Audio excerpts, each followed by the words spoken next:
Hello everyone, আজকে আপনাদের সাথে শেয়ার করে নেব একটি পুরনো এবং ঐতিহ্যবাহী বাঙালি রেসিপি পোস্ত দিয়ে আমড়ার চাটনি। আপনারা অনেকেই সচরাচর আম, টমেটো, আনারস, পেঁপে সব কিছুরই চাটনি খেয়েছেন, কিন্তু এই আমড়ার চাটনি কিন্তু বেশ আলাদা খেতে আর ভীষণ ইউনিক একটা রেসিপি। এই পোস্ত দিয়ে আমড়ার চাটনিটা কিন্তু বাঙালি রান্নাবান্নায় একটা জনপ্রিয় পদ, যেখানে মিষ্টি আর টক স্বাদের কিন্তু খুব সুন্দর ব্যালেন্স রয়েছে। আর এই রেসিপিটা কিন্তু আমার ঠাম্মা শাশুড়ি মায়ের হাত ধরে আমার শাশুড়ি মা শিখেছেন, তাই আমাকে কিন্তু এই রেসিপিটা আমার শাশুড়ি মাই দেখিয়েছেন। তো চলুন প্রথম থেকে দেখে নেওয়া যাক রেসিপিটা। প্রথমে আমি এখানে দেশি আমড়া নিয়ে নিয়েছি। আমড়াগুলিকে ভালোভাবে জল দিয়ে ধুয়ে নিয়ে গোড়া আর আগা দুটো অংশ ফেলে বাদ দিয়ে এভাবে দুখণ্ড করে দুভাগে ভাগ করে নিয়েছি। আমি এখানে দেশি আমড়া ইউজ করেছি, আপনারা চাইলে বিলাতি আমড়াও ইউজ করে এই চাটনিটা বানাতে পারেন। যারা টক মিষ্টি স্বাদের চাটনি খেতে চায় তারা কিন্তু দেশি আমড়া ইউজ করবেন, আর যারা মিষ্টি মিষ্টি চাটনি খেতে চান আমড়া তারা কিন্তু বিলাতি আমড়া ইউজ করবেন, কারণ বিলাতি আমড়াটা কিন্তু অপেক্ষাকৃত কম টক এই দেশি আমড়ার থেকে।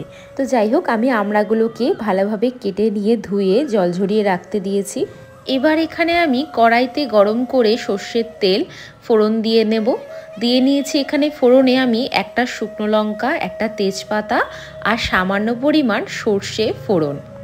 আমড়া পোস্তর এই চাটনিতে সর্ষে ফোড়ন দিলে কিন্তু ভীষণ ভালো লাগে খেতে এই চাটনিটা।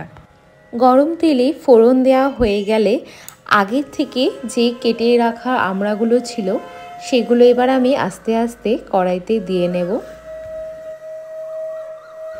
আমড়ার টুকরোগুলি সবগুলো কড়াইতে দিয়ে নেওয়ার পর কিন্তু আমি এখানে মিডিয়াম টু লো ফ্লেমে 5 থেকে 6 মিনিটের জন্য আমড়াগুলোকে ভালোভাবে সাঁতলিয়ে নেব।